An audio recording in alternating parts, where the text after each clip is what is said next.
قال النبي صلى الله عليه وسلم أشراف أمتي حملة القرآن أو كما قال عليه الصلاة والسلام.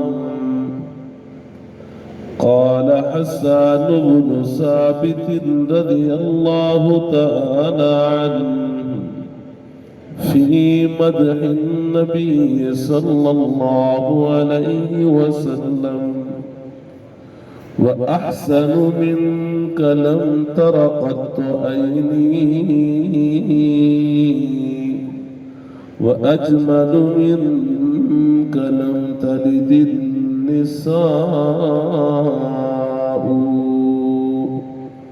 خلقت مبرأ من كل عيب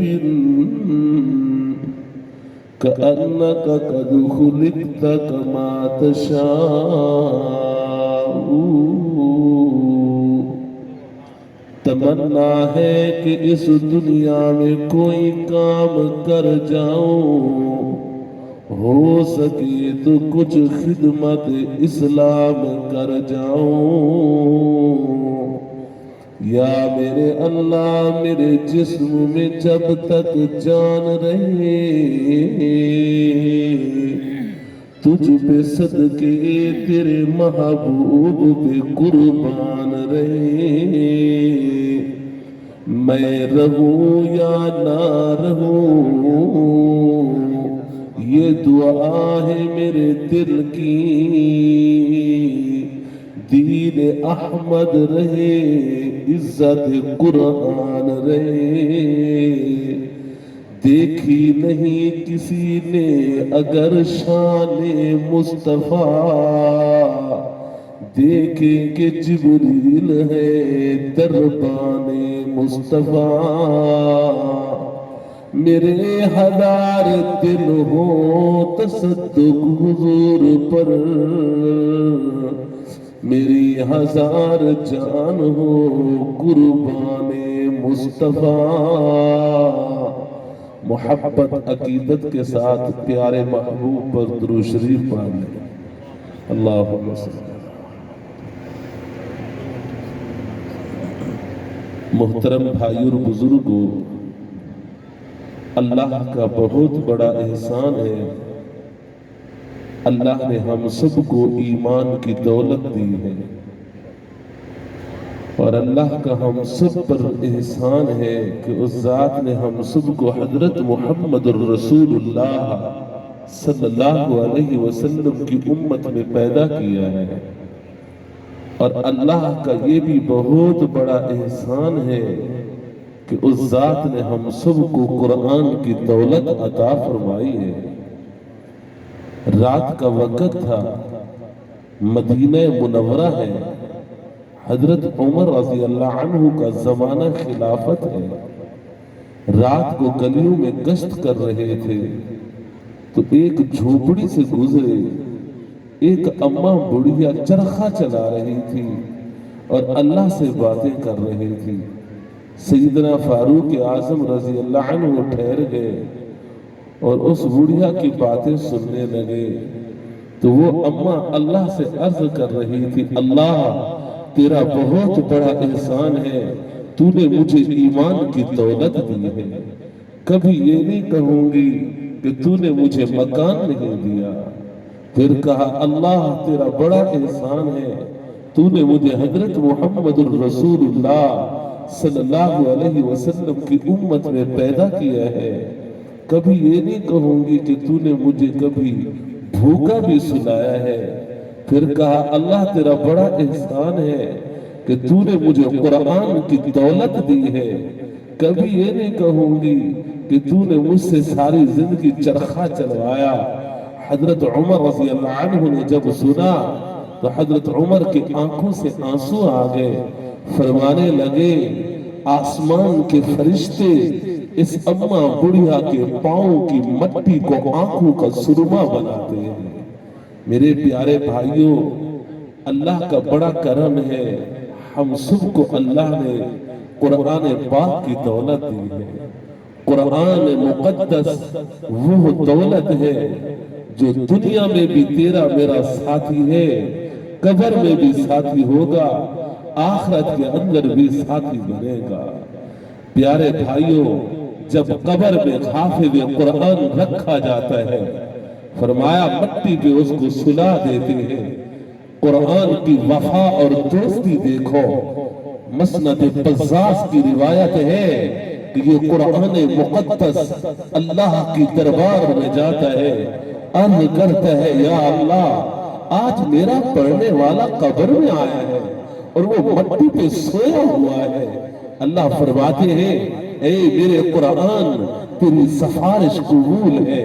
اللہ مالائے اعلیٰ کے فرشتوں سے فرماتے ہیں ارے جاؤ جنت سے بستر اٹھاؤ اور اس کی قبر کے اندر بچھا دو اور جنت سے لباس لو اور اس قرآن کے عاشق کو قبر میں جنت کا لباس بھی پہنا دو اور اس کی قبر میں جنت کی کھڑکی بھی کھول دو۔ قرآن ایسے وفا والا ہے میرے پیارے بھائیوں، اللہ نے ہمیں یہ قرآن مقدس دیا ہے جس کی وجہ سے کتنے لوگوں کو اس سے ذریعے سے بلندیاں ملی ہیں، مقام ملا ہے۔ ابو بکر صدیق بنا، قرآن کی دولت سینے کے اندر تھی۔ یہی قرآن کی دولت ہے جس نے ابو بکر کو صدیق بنایا، عمر کو فاروق بنایا، عثمان کو ذوالنورین بنایا، علی کو حیدر کرار بنایا۔ جب اس امت نے اس قرآن کو سینے سے لگایا تھا میرے پیارے بھائیوں، کامیابیاں، ترقیاں، بلندیاں ان کے قدموں کو چوما کرتی تھی۔ ایک وقت تھا، میری مائیں سن رہی ہیں، میری بہنیں سن رہی ہیں، مظفر گڑھ کے باسیوں، ایک وقت تھا اس امت کی راہیں قرآن کی تلاوت میں تھم جاتی تھی۔ رات کا وقت ہے، آدھی رات بیت چکی ہے۔ حضرت امام احمد ابن حنبل رحمت اللہ علیہ نے اپنی بیٹی کو دیکھا قرآن پڑھ رہی ہے، فرمایا بیٹی سوئی نہیں؟ ابا تو وقت کا ایمان ہے، تیری بیٹی کو اس وقت تک نیند نہیں آتی جب تک 15 پارے قرآن کے نہ پڑھے۔ یہ امت ہے، اپنی تاریخ کو کبھی دیکھو، تیری تاریخ قرآن کی تلاوت سے بھری ہوئی ہے۔ رات کے جب سناٹے مدینے کی دھرتی میں ہوتے تھے، مسلمانوں کی دھرتیوں میں جب رات آتی تھی، انتظار ہوتا تھا رات آئے رب کو قرآن سنائے۔ امام شافعی رحمت اللہ علیہ، ان کی 2 بیٹیاں تھیں، دونوں حافظ قرآن تھے، ان کے پاس مہمان بہت آتے تھے، 200-300 مہمان ہوتے تھے، یہ دونوں بیٹیاں ان کا کھانا پکاتی تھی۔ تو ایک بیٹی وہ پہلے 15 پارے شروع کرتی، دوسری بیٹی اگلے 15 پارے شروع کرتی، کھانا پک جاتا تھا، قرآن پاک کا ختم بھی ہو جاتا تھا۔ تو میرے پیارے بھائیوں، اس امت نے جب قرآن کو سینے سے لگایا، اللہ نے ان کو ترقیوں پر پہنچایا تھا۔ آج میں کہتا ہوں، آپ کہتے ہیں میرا تعلق کسی بڑے سے بن جائے، ساری کائنات کا بڑا ایک اللہ ہے، وہ مل گیا، سب مل گیا، وہ نہ ملا کچھ نہ ملا۔ مولانا جمیل صاحب رحمت اللہ علیہ فرماتے تھے ارے جس کے پاس رب ہے اس کے پاس سب ہے، جس کے پاس رب نہیں اس کے پاس کچھ نہیں۔ میرے پیارے بھائیوں، اللہ کو لینا ہے۔ امام احمد ابن حنبل رحمت اللہ علیہ سے کسی نے پوچھا احمد اللہ کا قرب کس سے ملتا ہے، اللہ کا تعلق کس سے ملتا ہے، اللہ کس سے ملتے ہیں؟ امام احمد ابن حنبل رحمت اللہ علیہ نے فرمایا قرآن کی تلاوت کرو میرا رب تمہیں مل جائے گا۔ کسی نے سفیان ثوری رحمت اللہ علیہ سے پوچھا ارے امام احمد ابن حنبل کا مقام بتاؤ۔ سفیان ثوری رحمت اللہ علیہ نے فرمایا میں نے ان کو خواب میں دیکھا، وہ دنیا میں قرآن زیادہ پڑھتے تھے۔ امام احمد ابن حنبل رحمت اللہ علیہ فرماتے میں نے ان کو خواب میں دیکھا، وہ سونے کی کرسی پر بیٹھے ہوئے